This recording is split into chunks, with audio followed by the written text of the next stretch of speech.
السلام علیکم ورحمۃ اللہ وبرکاتہ۔ میرے اس اسلامک چینل کے ناظرین آپ سب کو خوش آمدید اور مرحبا کہتا ہوں۔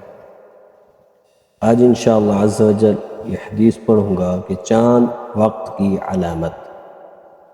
حضرت عبداللہ بن عمر رضی اللہ تعالی عنہما سے روایت ہے کہ سیدنا رسول اللہ صلی اللہ علیہ وآلہ وسلم نے ارشاد فرمایا: إن الله قد جعل الأهلة مواقيت فإذا رأيتموه فصوموا وإذا رأيتموه فأفطروا فإن غم عليكم فاقدروا له واعلموا أن الأشهر لا تزيد على 30۔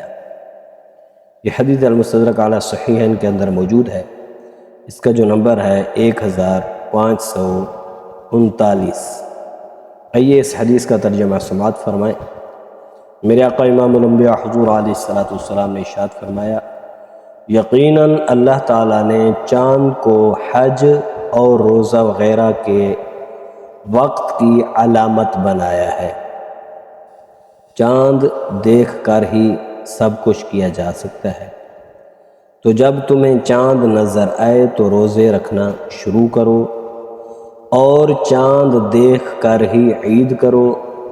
اگر بادل چھا جائیں اور چاند نظر نہ آئے تو شعبان رمضان کے 30 دن کے پورے کرو اور جان لو کہ قمری مہینے 30 دن سے زائد نہیں ہوتے۔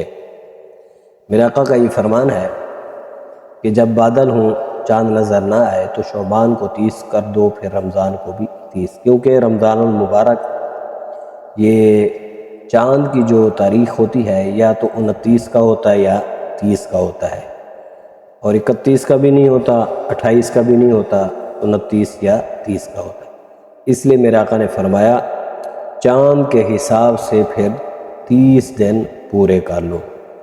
اس حدیث مبارک میں چاند کو حج، روزہ وغیرہ احکام شریعہ میں وقت کی علامت قرار دیتے ہوئے حکم دیا گیا ہے کہ چاند دیکھ کر روزے شروع کرو اور چاند دیکھ کر ہی عید مناؤ۔ اگر بادل گرد و غبار کی وجہ سے چاند نظر نہ آئے تو شعبان کے 30 دن پورے کر کے روزے شروع کر دو۔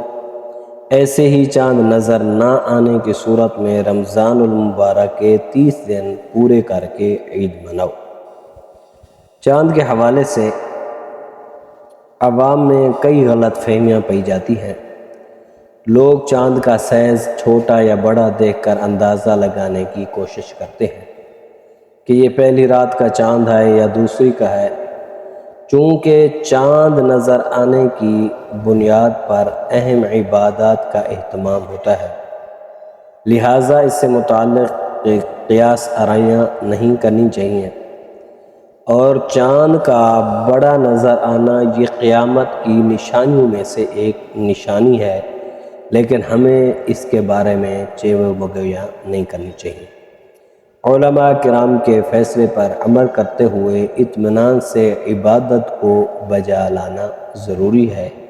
ہمیں عبادت کرنی ہے، روزے رکھنے ہیں، قرآن پاک پڑھنا چاہیے، تو اس لیے ہمیں چاہیے کہ ہم پورا رمضان المبارک میں عبادت کریں، اس کے روزے رکھیں، اس کا ادب احترام کریں۔ روزہ رکھ کر پھر یہ نہیں کہ ہم نے بس روزہ رکھ لیا ہے پھر آنکھ سے جو مرضی دیکھتے رہیں۔ روزے کا مطلب یہ ہوتا ہے کہ پھر آنکھ کی بھی حفاظت کی جائے، گناہوں سے آنکھ کو بھی بچایا جائے، ہاتھ کو بھی بچایا جائے، زبان سے بھی کوئی بری کسی کو گالی گلوچ بھی نہیں نکالنی چاہیے۔ روزے کا مطلب یہ ہوتا ہے کہ ہمارا ہر اعضاء صرف اللہ اس کے رسول کے احکام پر چلتے ہوئے روزہ رکھنے کی توفیق عطا فرمائے۔ اللہ تعالیٰ رمضان المبارک کی برکت سے ہمارے صغیرہ اور کبیرہ گناہوں کو معاف فرمائے۔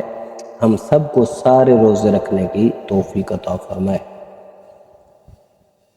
یہ ویڈیو اچھی لگی ضرور سبسکرائب کریں۔